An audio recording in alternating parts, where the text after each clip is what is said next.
Hello बच्चों। तो आज हम लोग पढ़ेंगे इनवर्स फंक्शन। आज से हम लोग इनवर्स फंक्शन पढ़ना स्टार्ट करते हैं। ठीक है, inverse function. Inverse function, inverse function. ठीक है, इनवर्स फंक्शन। अगर हम लोग 12th क्लास के सिलेबस की बात करें फंक्शन में, तो ये लास्ट टॉपिक है इनवर्स फंक्शन। और बच्चों, इनवर्स फंक्शन से क्वेश्चन 4 मार्क्स का आता है, एक क्वेश्चन जरूर देता है। तो सबसे पहले स्टूडेंट्स, इनवर्स फंक्शन क्या होता है, इसको स्टार्ट करने से पहले जो स्टूडेंट्स, जो बच्चे हमारे चैनल को सब्सक्राइब नहीं किए हैं, सबसे पहले चैनल को सब्सक्राइब कर लीजिए। और दूसरी बात यह है कि जो बच्चे आज फर्स्ट लेक्चर देख रहे हैं, आज से देखना स्टार्ट कर रहे हैं, वो काइंडली एकदम फंक्शन स्टार्टिंग से देखना स्टार्ट करिए। ठीक है, और बच्चों वीडियो को लाइक करो और शेयर भी करो। ठीक है, तो इनवर्स फंक्शन बच्चों, इनवर्स फंक्शन मतलब ये भी एक टाइप का फंक्शन है। तो सभी लोगों को मालूम है कि फंक्शन का डेफिनेशन क्या होता है। आप सभी लोग जानते हो कि सर फंक्शन क्या होता है, ये सभी बच्चे को मालूम है। ठीक है, जो हमारे लेक्चर को कंटिन्यू देखते आ रहे हैं, जो बच्चे लेक्चर को कंटिन्यू देखते आ रहे हो, उन लोगों को पता है कि फंक्शन क्या होता है। तो यहां पर अगर फंक्शन मान लिया ए से बी डिफाइंड है, फंक्शन ए से बी डिफाइंड है बच्चों, ये क्या होता है सभी लोगों को मालूम है, आप लोग को, कि ये डोमेन होता है। और यहां पर जो है इसको हम लोग कोडोमेन बोलते हैं, सेट भी कोडोमेन होता है। तो 3 एग्जांपल मैं यहां पर ले रहा हूं, जैसे एरो डायग्राम 3 ठो मैं बना रहा हूं, 3 एरो डायग्राम यहां पर ड्रॉ कर रहा हूं डिफरेंट डिफरेंट टाइप का। उसको देखिए, function F A to B defined है। सपोज दैट इसमें एलिमेंट सेट ए में a1 a2 a3 a4 लिया मैंने, और सेट बी में b1 b2 b3। ठीक है, ये a1 का आउटपुट b1 है, a2 का इमेज b2, a3 का इमेज b3 और a4 का भी इमेज हमने b3 ले लिया। ये पहला एरो डायग्राम है बच्चों। सेकेंड एरो डायग्राम में बना रहा हूं a से b की तरफ, a to b function defined है, a1 a2 a3 a4, चाहे a3 ले लिया, चलो b1 b2 b3 b4। a1 का इमेज सपोज दैट b2 है, a2 का b1 है और a3 का b3 है। एक मैं तीसरा एरो डायग्राम बना रहा हूं, उसको देखो आप। This is a and this is set b। Function is defined from a to b। Function जो है वो a से b में डिफाइंड है। ये a1 हुआ, a2 a3, b1 b2 b3। a1 का इमेज सपोज दैट बच्चों b1 है, a2 का b3 और a3 का b2। अब सुनो, इनवर्स का मतलब होता है उल्टा। इनवर्स का मतलब क्या होता है? उल्टा। अब इनवर्स भी फंक्शन है। हम लोग क्या पढ़ने? इनवर्स फंक्शन, या तो इनवर्स ऑफ या फंक्शन, बात वही है। हेडिंग को आप ऐसे भी लिख सकते हैं, इनवर्स ज्यादा सही होगा, लिख लें इनवर्स ऑफ या फंक्शन, इनवर्स ऑफ या फंक्शन। ठीक है, तो फंक्शन का हम लोग इनवर्स, क्या सभी फंक्शन का इनवर्स निकल सकता है? इनवर्स का मतलब सिंपल सी बात क्या बोला? उल्टा होता है, उल्टा। उल्टा मतलब किसी फंक्शन को उल्टा करने वाले, किसी फंक्शन को क्या करने वाले? उल्टा करने वाले हैं।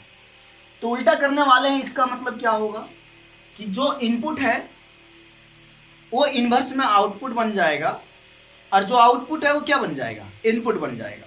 जैसा ये इनपुट है तो इनवर्स में ये आउटपुट बन जाएगा, और ये वाला आउटपुट है तो ये इनपुट बन जाएगा।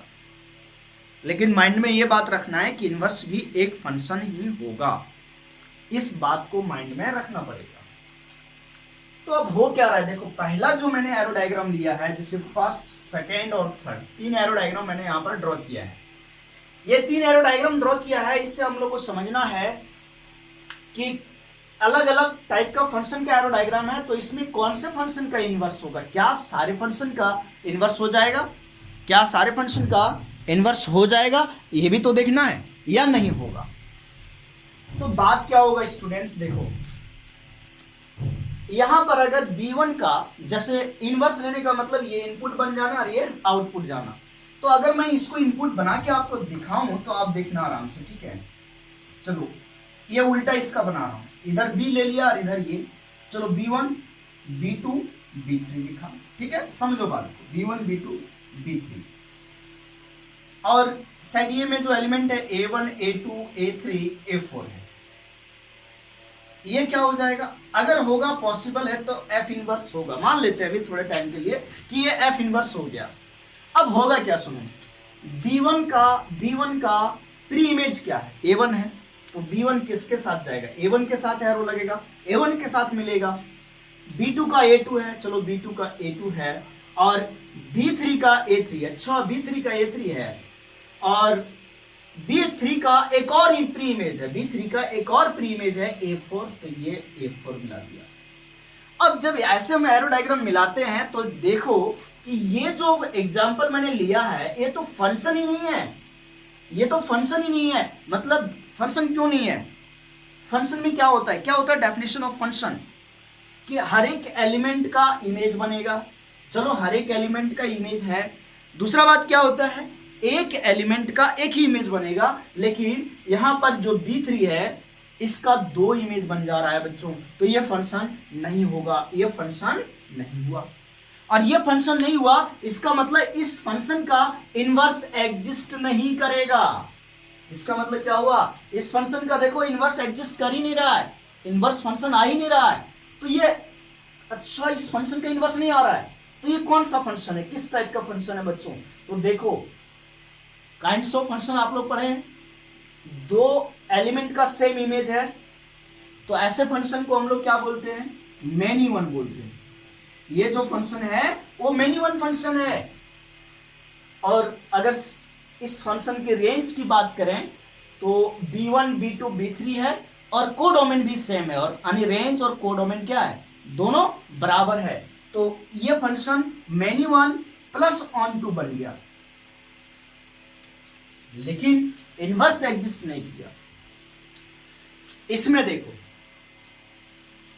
इसमें क्या होगा कि अगर मैं इसका उल्टा करूंगा, इसी टाइप का उल्टा करोगे, अगर इसी तरह से उल्टा करोगे तो तो उल्टा से समझो, B1 का इमेज अगर इसको इनपुट मान लें तो B1 का इमेज A2 हुआ, मतलब एक का इमेज 1 हुआ, इसका भी एक ही इमेज है, B3 का भी एक ही इमेज है, लेकिन ये छूट जा रहा है, जबकि हम लोग फंक्शन में क्या बोलते हैं, एक भी एलिमेंट छूटना नहीं चाहिए, तो इसका भी इनवर्स एग्जिस्ट नहीं करेगा।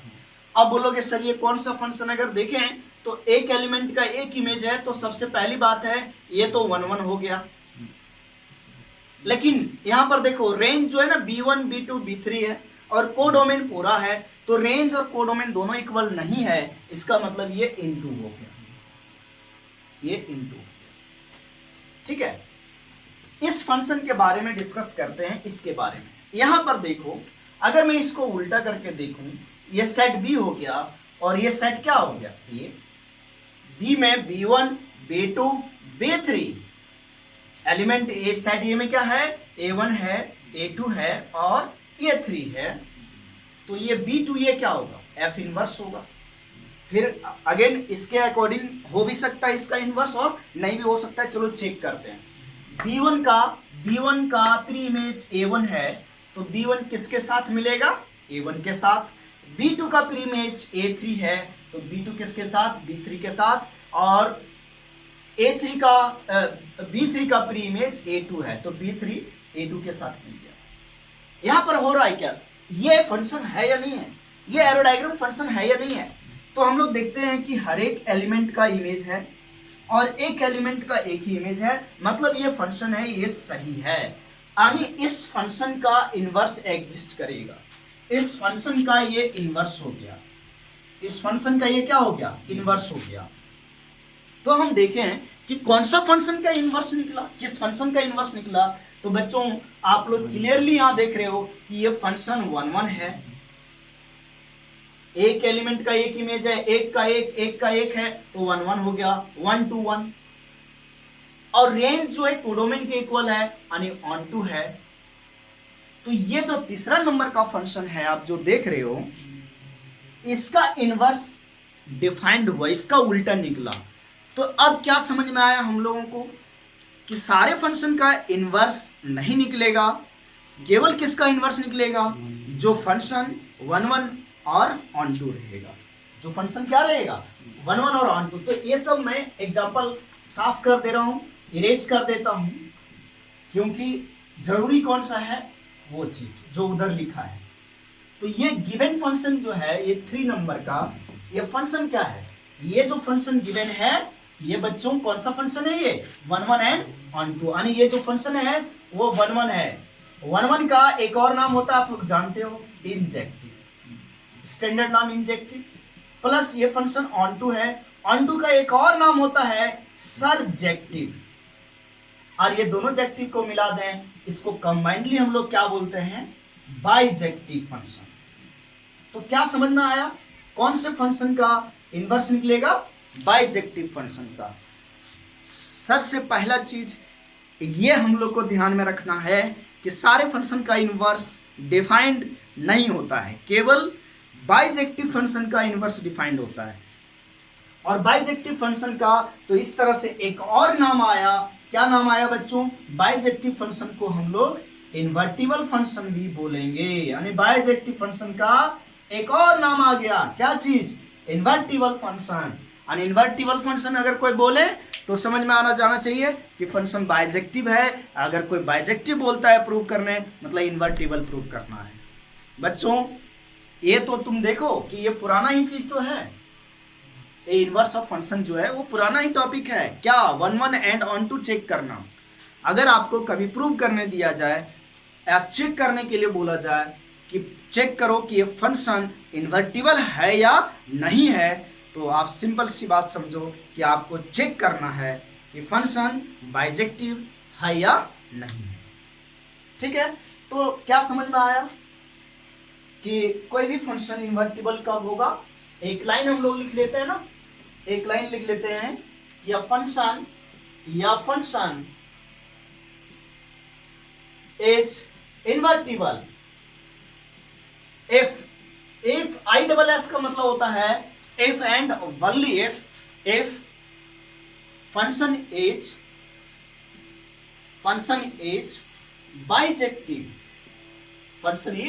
बाइजेक्टिव, दैट इज 1 1 एंड 1 1 का एक और नाम क्या है, स्टैंडर्ड नाम injective, and onto that is सरजेक्टिव,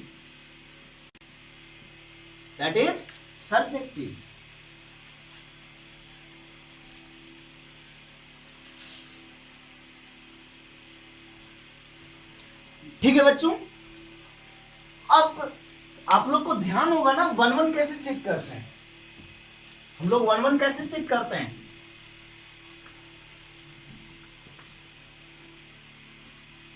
1 1 check करने का इन शॉर्ट में आपको बता दूं कि टू चेक 1 1 चेक करने के लिए हम लोग क्या क्या काम करते थे। पहला मेथड 1, ये किस पे डिपेंड करता है, डोमेन पे। किस पे डिपेंड करता है, डोमेन पे। तो 1 1 चेक करने का बहुत सारे मेथड बताए थे। क्या बताया था कि अगर डोमेन, पहला चीज, अगर फंक्शन का डोमेन डिस्क्रीट वैल्यू है इस तरह से x1 x2 x3 वगैरह, तो किससे चेक करो, एरो डायग्राम से। एरो डायग्राम ड्रॉ करते हैं। दूसरा मेथड बताया था कि अगर डोमेन जो है वो रियल नंबर या तो real number minus some values of x हो, तो हम लोग लेट करते हैं fx1 इक्वल टू fx2 और सॉल्व करके आ जाए x1 बराबर x2, this implies that x1 बराबर x2। मेथड तीसरा क्या है कैलकुलस मेथड, ये चीज मैंने नहीं बताया था। तो कैलकुलस मेथड क्या होता है ये जान लो, सभी लोग बेसिक डिफरेंशिएशन पढ़ा है बच्चों। तो कैलकुलस मेथड में अगर कोई function y equal to F X है और derivative dy by D X अगर पॉजिटिव आ जाए या dy ओवर dx नेगेटिव आ जाए, या तो केवल पॉजिटिव या तो केवल नेगेटिव, तो फंक्शन क्या होगा, दिस इंप्लाई दैट फंक्शन क्या होता है, 1 1 होता है। और तीसरा तरीका एक और मेथड बताया था ग्राफ से, चौथा मेथड क्या बताया था, ग्राफ से। मेथड 4 क्या था, ग्राफ से, यूजिंग ग्राफ, यूजिंग ग्राफ।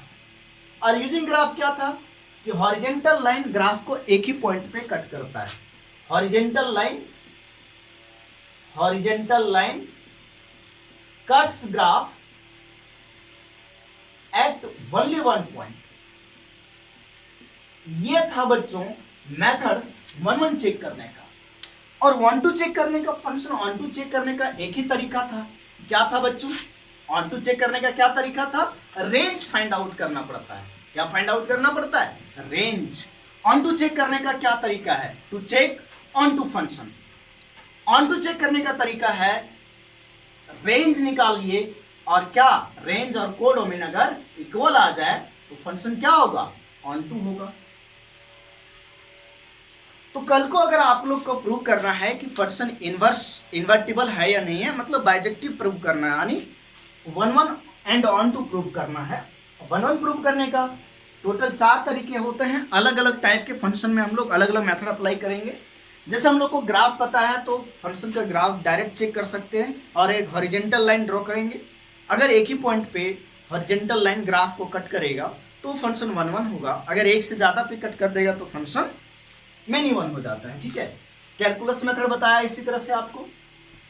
अब ऑन टू चेक करने के लिए क्या है, आपको रेंज निकालना पड़ेगा, कोडोमेन के इक्वल करना पड़ेगा।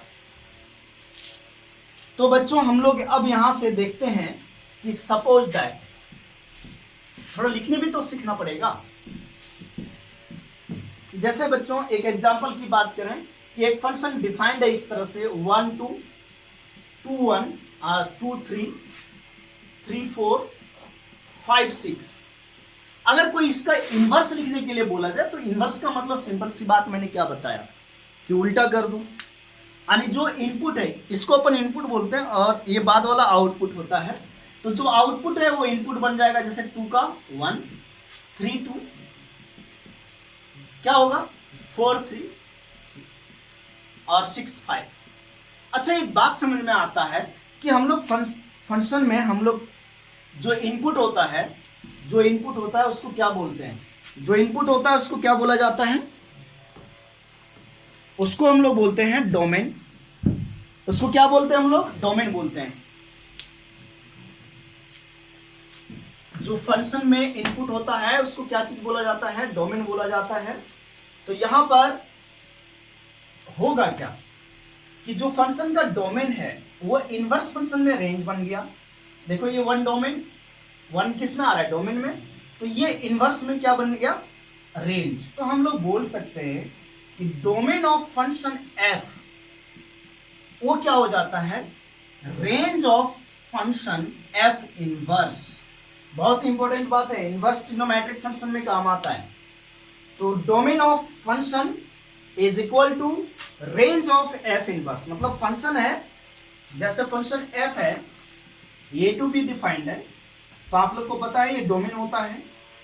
और ये क्या होता है, अगर ये फंक्शन बाइजेक्टिव है, इन्वर्टिबल है, मान लेते हैं ये इन्वर्टिबल है, अगर ये इन्वर्टिबल है, अगर ये फंक्शन इन्वर्टिबल है तो ये बी जो होगा ना वो रेंज हो जाएगा। क्यों, इन्वर्टिबल फंक्शन में क्या होता है, रेंज और कोडोमेन दोनों इक्वल हो जाता है। तो ये बी फंक्शन अभी रेंज हो गया। अब अगर ये इन्वर्टिबल फंक्शन है तो एफ इनवर्स जो डिफाइंड होगा वो कैसे डिफाइंड होगा, बी टू ए। तो आप खुद देखो, जो यहां पर रेंज था वो अब क्या बन गया, डोमेन बन गया, और जो डोमेन है वो क्या बन गया, रेंज। तो हम लोग क्या बोल सकते हैं, देखो कि domain of f is equal to range of F inverse, और range of f is equal to domain of F inverse. यहां से आप लोगों को क्लियर पता चल रहा होगा और ये चीज आपको ध्यान में रखना है, ये इंपॉर्टेंट बात है, ठीक है, ये इंपॉर्टेंट बात हो गया, इसको ध्यान में रखना है। अब बात आती है कि अगर फंक्शन गिवन है सर, अगर फंक्शन गिवन है तो हम लोग उसका इनवर्स कैसे निकालेंगे। अगर फंक्शन गिवन है तो हम लोग उसका इनवर्स कैसे निकालेंगे, ठीक है। तो देखो, अगर कोई function y equal to F X given है, y equal to F X given है, तो f इनवर्स, ये f अगर इधर आएगा तो ये f इनवर्स ऑफ y लिखा जाएगा और equal to x, f inverse of y equal to x। अब क्या होता है कि हम लोगों को y इनपुट में रखना पसंद नहीं है, कोई भी कहीं भी हम लोग y को इनपुट में नहीं रखते हैं, तो y को रिप्लेस कर दें x से और x को रिप्लेस कर दें y से, तो ये क्या बन गया, y equal to F inverse of x। तो ये फंक्शन इनवर्स फंक्शन हो गया, ये क्या हुआ, इनवर्स फंक्शन हो गया। तो स्टेप्स क्या होगा, अगर किसी फंक्शन का इनवर्स निकालना है, अगर किसी फंक्शन का इनवर्स निकालना है तो उसका स्टेप्स क्या आना चाहिए, तो steps to find inverse of या function, steps to find inverse of या फंक्शन। किसी फंक्शन का इनवर्स निकालना है तो क्या स्टेप्स फॉलो करेंगे। तो सबसे पहला चीज है बच्चों कि आपको फंक्शन को, जो गिवन फंक्शन रहेगा उसको y मान लेना है, fx को क्या मान लो, y। दूसरा काम क्या करना है, सिंप्लीफाई करके, इसको सिंप्लीफाई करके x फाइंड करना है in terms of y। Simplify, या तो डायरेक्ट लिख दूं, find x in terms of y। यानी कहने का मतलब दैट इज, इधर x रहेगा और इधर जो भी चीज आएगा वो फंक्शन ऑफ क्या रहेगा, यहां जो फंक्शन रहेगा वो y के फॉर्म में रहेगा। तो आपको क्या फाइंड करना है, इसको सिंप्लीफाई करके x निकालना है, किसके टर्म्स में, y के टर्म्स में। और थर्ड स्टेप क्या है, थर्ड स्टेप लास्ट स्टेप है, आपको रिप्लेस कर देना है, रिप्लेस x को बाय y से, x को रिप्लेस कर दो y से एंड y को रिप्लेस कर दो किससे, x से। तो जो मिलेगा फंक्शन वो क्या हो जाएगा, वही फंक्शन क्या हो जाएगा, f इनवर्स x हो जाएगा। देखो x को रिप्लेस कर देना है किससे, y से रिप्लेस कर दो x को, या तो y से रिप्लेस ना करके f इनवर्स x से भी रिप्लेस कर सकते हैं। जैसे एक एग्जांपल लेता हूं, एक फंक्शन है fx equal to 3x plus 2। तो सबसे पहले हम क्या करेंगे, fx को y मान लेंगे। जैसे एग्जांपल की बात करें, fx को क्या मान लिया, y मान लिया। fx का वैल्यू क्या है, 3x प्लस 2 है, तो 3x प्लस 2 बराबर y। तो 3x equal to y minus 2 और x equal to y minus 2 बटे कितना, 3। तो यहां पर हम डायरेक्ट x को रिप्लेस कर सकते हैं f इनवर्स ऑफ x से और y को रिप्लेस कर रहे हैं x से। तो ये हमारा फंक्शन जो मिलेगा इस तरह से, ये इनवर्स फंक्शन मिलेगा। अब x की जगह हम y भी लिख सकते हैं, ऐसा कोई जरूरी नहीं है, हाँ, लेकिन डायरेक्ट अगर f इनवर्स x लिखना है तो ज्यादा बेहतर होगा ये कि x के जगह पे f इनवर्स x लिखो। तो मतलब x को रिप्लेस करना है किससे, f इनवर्स x से, और y को किससे रिप्लेस करना है, x से। तो इनवर्स फाइंड आउट करना है अगर किसी फंक्शन का, मतलब किसी इन्वर्टिबल फंक्शन का अगर इनवर्स फाइंड करना है तो सबसे पहला काम, at first what we should do, at first let fx equal to y, then simplify the function, then simplify then simplify the expression and find x in terms of y. X in terms of y, that means in right side no x should be present. एक भी x right side में नहीं रहना चाहिए, ठीक है।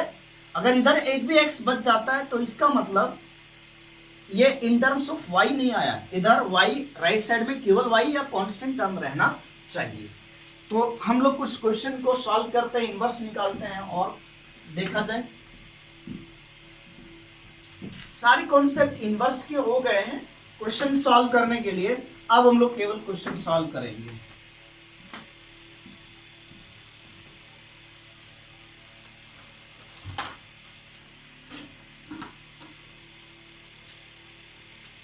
तो question लिखिए, फाइंड द इनवर्स ऑफ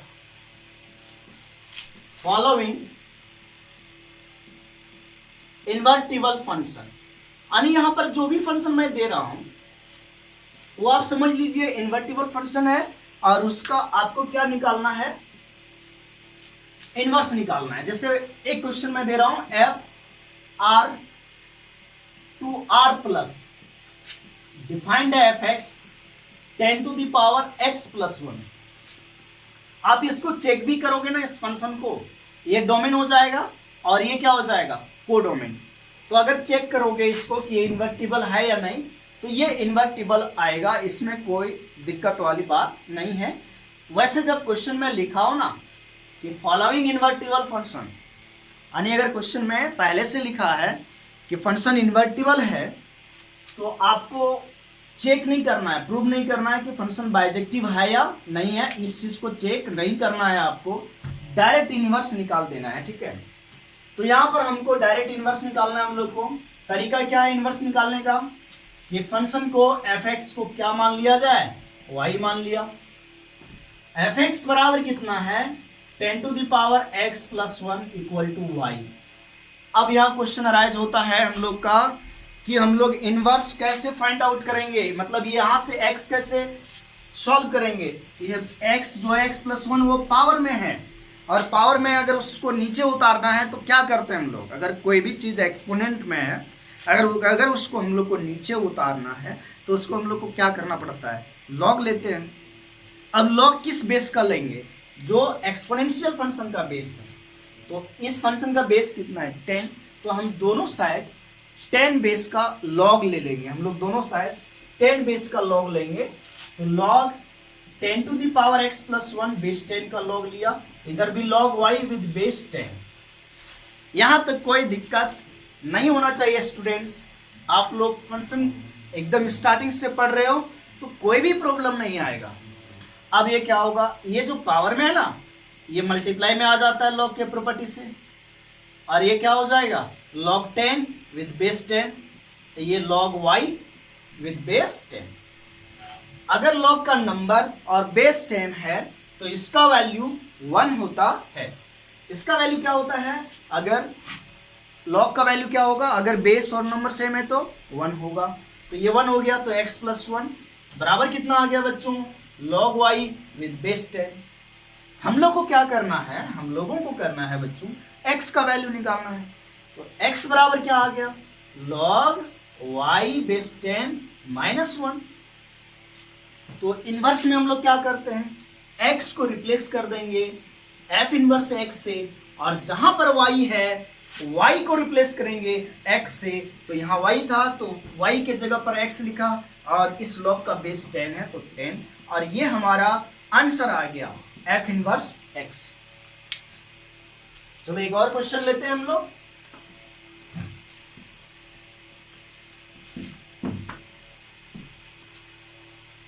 देखो 2-3 एग्जांपल, 4-5 एग्जांपल मैं सॉल्व कर रहा हूं, आप लोगों को कोई प्रॉब्लम नहीं आना चाहिए। सेकेंड है इसका कि फंक्शन डिफाइंड है R2 0,1 fx equal to 2 to the power x divided by 1 plus 2 पे पावर x। फिर से मैं बता रहा हूं, गिवन है ये इन्वर्टिबल फंक्शन है, तो इन्वर्टिबल फंक्शन अगर गिवन है तो आपको चेक करने का कोई जरूरत नहीं है। डायरेक्ट सॉल्व करना स्टार्ट करते हैं। तो let f x equal to y, f x का वैल्यू 2 पे power x divided by 1 plus 2 पे power x equal to y. कोई दिक्कत तो नहीं है ना? हम लोग को x निकालना है बच्चों, हम लोग को क्या निकालना है? x निकालना है। क्रॉस मल्टीप्लाई कर देते हैं, 2 पे पावर x, ये y इसमें मल्टीप्लाई होगा तो y प्लस 2 पे पावर x इंटू वाई आ जाएगा। और अगर हम लोग को x निकालना है, x फाइंड आउट करना है इन टर्म्स ऑफ y, तो x वाला जितना भी टर्म है उसको लेफ्ट साइड में ले जाइए। तो x वाला टर्म एक ये ठो है, तो इसको इधर लेफ्ट साइड में ले चलते हैं। तो ले चलेंगे 2 पे पावर x, इधर प्लस में है, इधर आके माइनस में होगा, 2 पे power x into y equal to y. 2 पे पावर x को अगर हम कॉमन ले लेते हैं बच्चों, तो यहाँ 1 माइनस वाई बचेगा और इक्वल टू वाई। तो 2 पे पावर x इक्वल टू क्या हो जाएगा? y divided by 1 minus y. फिर देखो एक्सपोनेंट है, ये एक्सपोनेंशियल फंक्शन है, यानी x निकालना है और x कहाँ बैठा है? अगर x किसी नंबर के कपार पे बैठा है, x निकालना है, यानी वो चीज जो किसी के कपार पे बैठा हो और वही चीज को फाइंड आउट करना है, तो आप दोनों साइड ना इक्वेशन में लॉग ले लो। और लॉग किस बेस का लोगे? जिसके ऊपर बैठा है वही उसका बेस हो जाएगा, लॉग का बेस हो जाएगा। तो यहाँ हम लोग लॉग लेंगे ना, वो 2 बेस का, तो 2 बेस का लॉग लिया, लॉग लिया 2 बेस का, देख लो लॉग ले लिया दोनों साइड बेस 2 का। ये पावर जो है ये मल्टीप्लाई में आ जाएगा, और ये मल्टीप्लाई में आने के बाद ये 1 बन जाएगा। तो यहां से x बराबर आ जाएगा तुम्हारा क्या? Log y divided by 1 minus y with base 2। तो ये निकल गया। देखो इधर एक भी इस टर्म में राइट साइड में x कहीं आपको दिख रहा है क्या? अगर आपको कहीं x नहीं दिख रहा है, इसका मतलब आपने सही किया है, x बराबर जो ये आया ये सही आया है। तो हम लोग का काम क्या है लास्ट में? x की जगह पर लिख दीजिए f इनवर्स x, और जहां y है उसको रिप्लेस कर दीजिए x से, तो x divide by 1 minus x with base 2, और ये आपका क्या हो गया बच्चों? आंसर हो गया। ठीक है, ये आपका क्या हो गया? आंसर हो गया। चलो अब कुछ क्वेश्चन ऐसा देता है ना, जैसे बोर्ड के एग्जाम में क्या होता है कि बोलता है सबसे पहले कि आप प्रूव करो कि इन्वर्टिबल है फंक्शन या नहीं है, और अगर इन्वर्टिबल है तो फाइंड क्या करना है? इनवर्स फाइंड करना है। चलिए देखते हैं क्या तरीका होगा। और क्वेश्चन ये तो आता ही है, बोर्ड के एग्जाम में बहुत आता है। ये जो मैं क्वेश्चन लिखने जा रहा हूं उसको ध्यान से देखना आप लोग। ये बच्चों एनसीईआरटी का क्वेश्चन है, आपके सामने लिखा है लेट एक फंक्शन डिफाइंड है n टू r। ठीक है, n होता है सेट ऑफ नेचुरल नंबर और r होता है सेट ऑफ रियल नंबर। जो फंक्शन गिवन है f x equal to 4x square plus 12x plus 15 prove करना है। सो दैट, ध्यान से पढ़िए, so that f n to s, जहां पर s जो है ना, where s is the range of f, range of f is invertible, is invertible। फिर आगे लिखा है फाइंड इनवर्स ऑफ f। अच्छा एक बात बताओ बच्चों, सिंपल सी बात है ना, आपको इस फंक्शन को ना इन्वर्टिबल प्रूव करना है। क्या प्रूव करना है? इन्वर्टिबल। तो अगर इन्वर्टिबल प्रूव करना है मतलब बाइजेक्टिव प्रूव करना है, और अगर बाइजेक्टिव प्रूव करना है इसका मतलब क्या हुआ? बाइजेक्टिव प्रूव करना है आपको, तो इसका मतलब हुआ फंक्शन को 1 1 एंड ऑन टू प्रूव करना है, 1 1 एंड ऑन टू प्रूव करना है। चलिए फंक्शन जो डिफाइंड है उसको लेते हैं, f है n टू r, और जो एफ एक्स गिवन है वो है 4x square plus 12x plus 15। सबसे पहले 1 1 प्रूव करते हैं, 1 1। देखो बच्चों, यहां पर जो डोमेन है फंक्शन का वो सेट ऑफ नेचुरल नंबर है। डोमेन क्या है? Set of natural number. यानी जो फंक्शन का डोमेन है वो डोमेन क्या है, 1 है, 2 है, 3 है, 4 है, 5 है एंड सो ऑन। ठीक है, अब हम लोग को क्या देखना है कि ये जो डोमेन है, डोमेन में जो एलिमेंट्स है, ये सभी एलिमेंट्स का एक ही आउटपुट आना चाहिए। अगर सभी एलिमेंट का एक एक आउटपुट आता है, एक से ज्यादा नहीं आता है, तो फंक्शन 1 1 हो जाएगा, है ना। तो यहां पर अगर हम लोग f1 निकालें, f1 निकालने का मतलब x के जगह 1 पुट करना, तो 4 इंटू 1 का स्क्वायर, 12 इंटू 1 प्लस 15, वैल्यू कितना आ रहा है, 31। f2 निकालिए, 4 इंटू 2 का स्क्वायर 4, ये 12 इंटू 2 24 प्लस 15, और ये ऐड करके कितना हो जाएगा, 31 प्लस 24, 31 प्लस 24 55। आप एक चीज देखो, इस तरह से आप देख रहे हो कि 1 रखे तो एक ही वैल्यू आया, x की जगह 2 रखा तब भी एक ही आया, भाई 3 रखेंगे तब भी एक ही आएगा। यानी अगर हम यहां एरो डायग्राम बना के दिखाएं तो ये n हो गया और ये क्या हो गया, r। फंक्शन इधर डिफाइंड है, यहां नेचुरल नंबर ले लिया 1 2 3 4 वगैरह, और यहां रियल नंबर कुछ भी हो सकता है। जैसे 1 रियल नंबर में क्या होता है कि नेगेटिव नंबर भी आएगा, जैसे -1, 0 आया, 1 आया, 2 आया, इस तरह से एक 31 भी आएगा और कुछ देर के बाद 55 भी आएगा।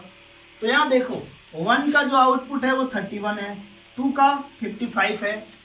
तो हो क्या रहा है कि different element of domain, different element of domain has different image in codomain, hence function is 1 1। तो बस एक बात लिख देना है कि different element of domain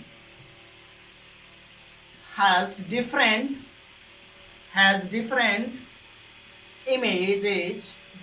images in codomain। और अगर ऐसा होता है, इसलिए अगर ऐसा होता है तो फंक्शन 1 1 हो जाता है, इसलिए f जो है इज 1 1। तो ये प्रूव कर लिए, इसको इक्वेशन नंबर 1 मान लो।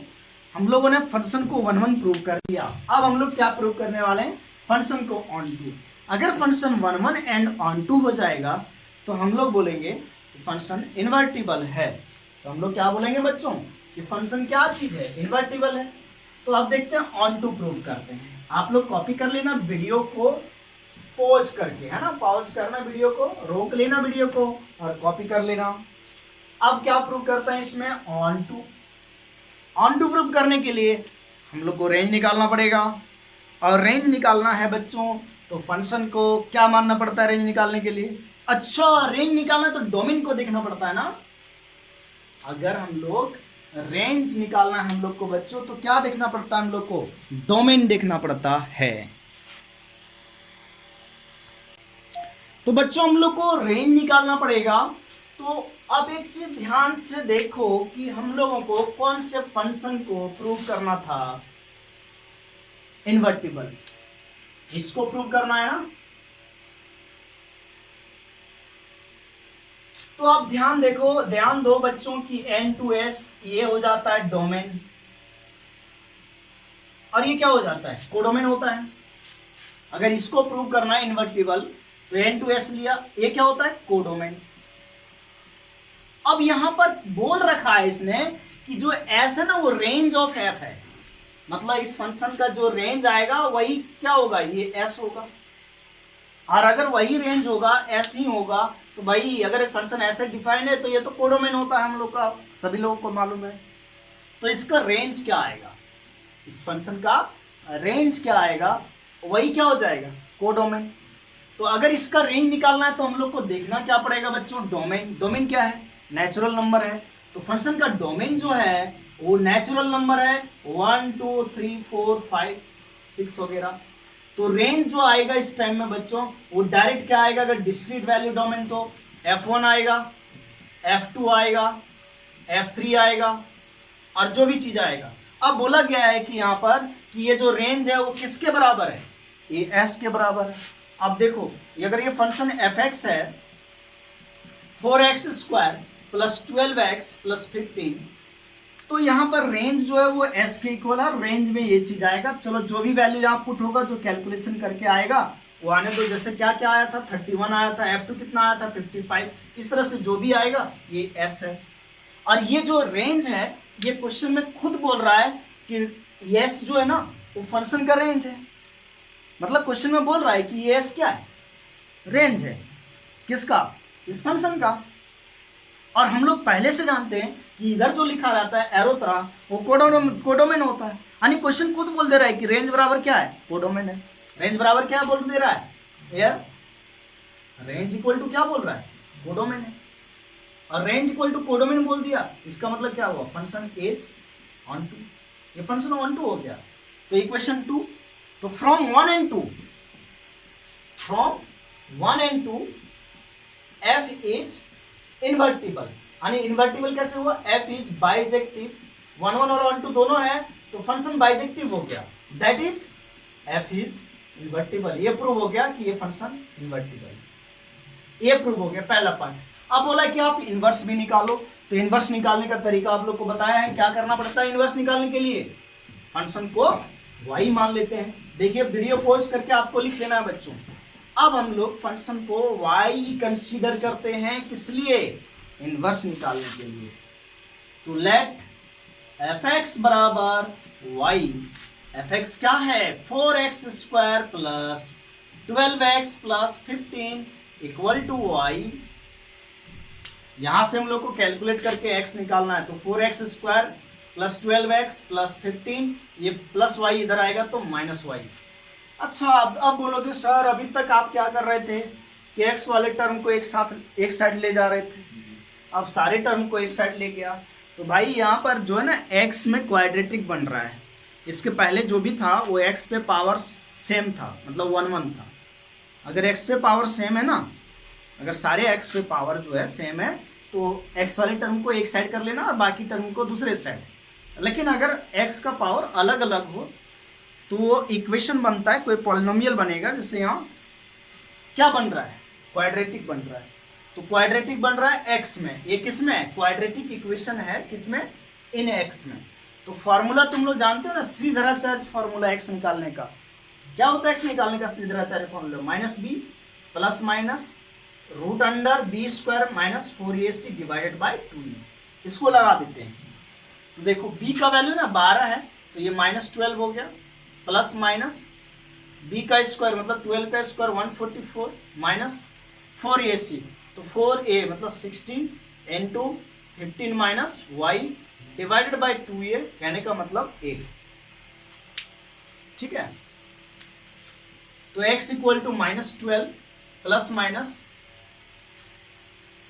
हाँ तो यहां से क्या हो जाएगा बच्चों, देखो कॉमन आ रहा है क्या, यहाँ 16 कॉमन आ जा रहा है ना, 16 कॉमन आ जा रहा है। 16 इंटू 9 कितना होता है, 16 इंटू 9 144 ही होता है। तो 16 कॉमन आ रहा है तो रूट से निकलेगा कितना, 4 निकल जाएगा। यहाँ क्या बच जाएगा, यहाँ क्या बच जाएगा, यहाँ बच जाएगा 9। ठीक है, प्लस माइनस माइनस 15 और minus minus plus y divided bye 8। अब अगर ध्यान से देखो तो 4 यहां से बाहर आ जाएगा, नहीं कट जाएगा, तो 2 बचेगा नीचे, तो 4 बाहर आया तो माइनस 3 प्लस माइनस ये हो गया, देखो y प्लस में है और माइनस 6 डिवाइडेड बाय कितना 2। अब यहां से ना x का 2 वैल्यू आ रहा है, x का कितना वैल्यू आ रहा है, 2 वैल्यू। तो आप x का 2 वैल्यू आ रहा है, लेकिन आप एक ध्यान दो, एरो डायग्राम में क्या समझा था आप लोगों ने, एरो डायग्राम हम लोग को ये समझ में आया था कि एक फंक्शन का एक ही इनवर्स होगा, अरे एक फंक्शन का उल्टा कितना होगा, एक ही उल्टा होगा ना। तो यहां पर तो x का 2 वैल्यू आ रहा है, एक माइनस, तो ये यहां से x का 2 वैल्यू आ रहा है। अगर हम लोग लगाए, देखो x का वैल्यू निकाले तो यहां से कितना वैल्यू आ रहा है, 2। एक ये वाला और एक ये वाला, एक प्लस में और एक माइनस में। जबकि हमारा जो डोमेन है ना, डोमेन जो है वो नेचुरल नंबर है, मतलब पॉजिटिव है, तो ये नेगेटिव वाला नहीं होगा। तो इनवर्स जो होगा, केवल जो इनवर्स होगा इसका एफ इनवर्स एक्स, वो केवल कौन सा होगा, ये प्लस वाला, यानी -3 प्लस वाई को रिप्लेस कर देते हैं किससे, एक्स से, डिवाइडेड बाई 2। ये हमारा क्या हो जाएगा, आंसर हो जाएगा। तो ये एनसीईआरटी का क्वेश्चन था, 4 मार्क्स में पूछा जाता है बच्चों। ठीक है, नेक्स्ट क्लास में हम लोग और क्वेश्चन को सॉल्व करेंगे और प्रॉपर्टीज ऑफ इनवर्स को देखेंगे। ठीक है, चलिए, थैंक यू।